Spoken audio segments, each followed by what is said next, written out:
You lock the door, and the whole world finally feels quiet. When stress hits hard, your first instinct is to disappear completely. Most people seek comfort in friends, but you seek total solitude. If this sounds like you might share a fascinating personality trait. It isn't about being rude, shy, or socially awkward at all. It is actually a specific biological response known as the freeze reaction. Psychologists have studied this behavior deeply for decades. They found that isolating under stress links to high sensory processing sensitivity. This trait is scientifically known as high sensitivity, or HSP. About 20% of the entire population shares this specific wiring. Your brain literally processes information more deeply than the average person. When stress hits, your system creates a unique protective protocol. Imagine your brain as a computer running 100 complex programs. When a stressor appears, your CPU immediately hits maximum capacity. You cannot run the social interaction program without crashing the entire system.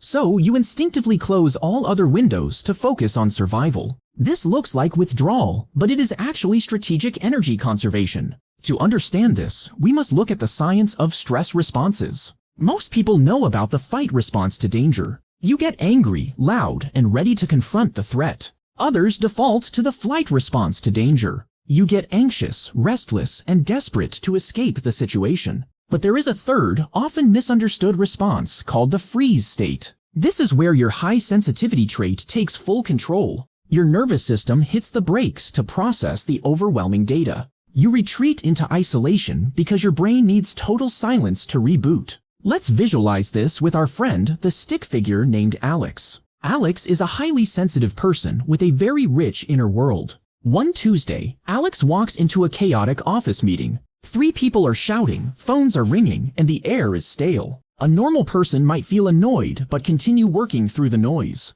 But Alex's brain notices every single micro detail in the room. He hears the buzzing light, the tapping foot, and the argument outside. His nervous system starts to flood with cortisol, the primary stress hormone. His brain cannot filter out the background noise like others can. The sensory data is coming in faster than he can process it. Suddenly, his boss drops a massive urgent deadline on his desk. This is the breaking point for his sensitive neural pathways. Alex doesn't scream, and he doesn't run out of the room. He simply shuts down and goes completely silent. He nods, walks to the bathroom, and locks himself in a stall. He sits there in the dark, waiting for his heart rate to settle. An observer might think Alex is being antisocial or rude. In reality, Alex is performing essential emergency maintenance on his brain. This withdrawal is a classic sign of the high sensitivity trait. Dr. Elaine Aron was the first researcher to identify this trait formally. She coined the term highly sensitive person in the early 1990s.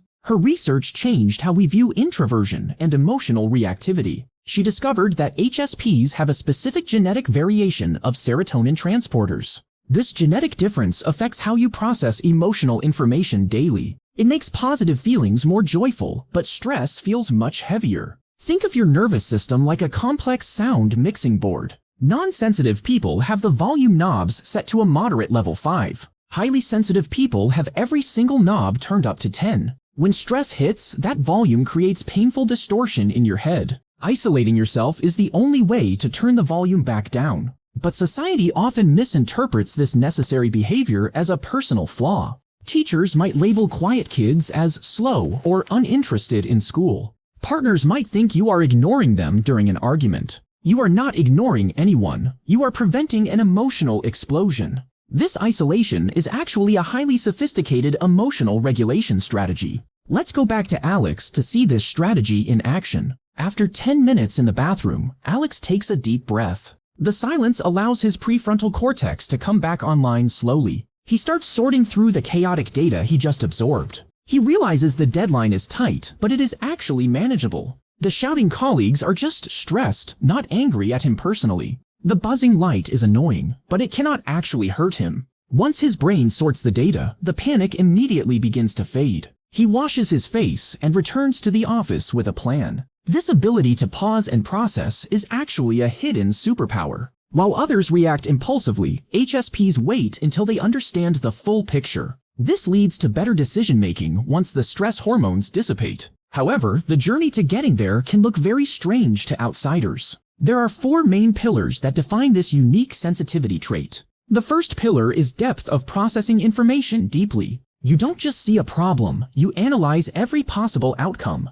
The second pillar is overstimulation, happening much more easily. Crowds, loud noises, and chaos drain your battery much faster. The third pillar is emotional reactivity and high levels of empathy. You feel other people's pain as if it were your own physical pain. The fourth pillar is sensing the subtle details in the environment. You notice the change in someone's tone or a slight shift in lighting. When stress hits, pillar 2 and 3 go into immediate overdrive. Your empathy makes the conflict feel incredibly painful for you. Your overstimulation makes the environment feel physically hostile to your brain.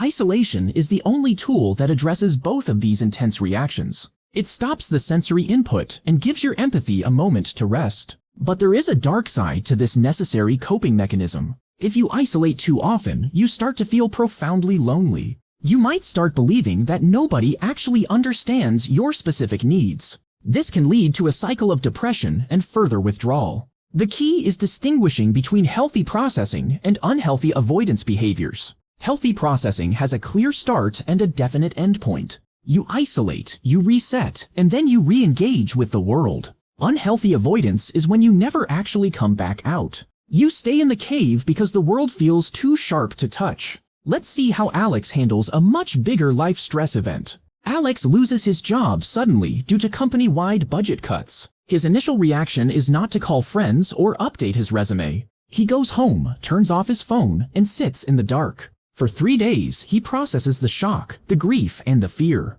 His friends text him, asking why he is being so distant and cold. They want to help, but their attempts to reach him feel like pressure. Every "Are you okay?" text feels like a demand for an immediate answer. Alex feels guilty for ignoring them, which adds a second layer of stress. Now he is stressed about the job and stressed about his friends. This is the trap that many highly sensitive people fall into. They need solitude to heal, but solitude creates social friction. The very thing that helps them process creates a new problem to process. Breaking this cycle requires one specific communication shift. You must tell people what is happening inside your head. Alex decides to send a single honest text to his worried friends. He writes, "I am overwhelmed and need a few days to process alone." He adds, "I am not pushing you away, I just need silence to recharge." This simple message changes everything about the dynamic. His friends stop worrying and start respecting his specific boundary. Alex gets the time he needs without the added guilt of silence.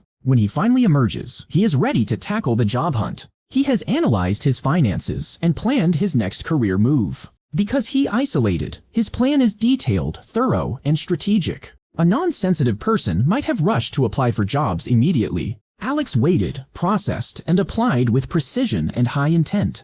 This is where the trait becomes a massive competitive advantage. In a world that never stops, the person who pauses wins eventually. Deep thinking leads to innovations that reactive people often miss. High empathy makes you an exceptional leader and a loyal partner. Noticing subtle details helps you spot trends before they happen. The isolation is just the price you pay for this high-level processing. It is the cost of running a high-performance emotional operating system. But you must manage that system or it will manage you. Here is how to master this trait without losing your connections. First, identify your specific sensory triggers in your daily life. Is it noise, clutter, strong smells, or emotional confrontation? Second, create a safe zone where you can retreat instantly. This could be a car, a bathroom, or a quiet corner in a park. Third, communicate your need for breaks before the stress actually hits. Tell your colleagues, "I focus better if I take a solo walk." Fourth, set a strict time limit on your isolation sessions.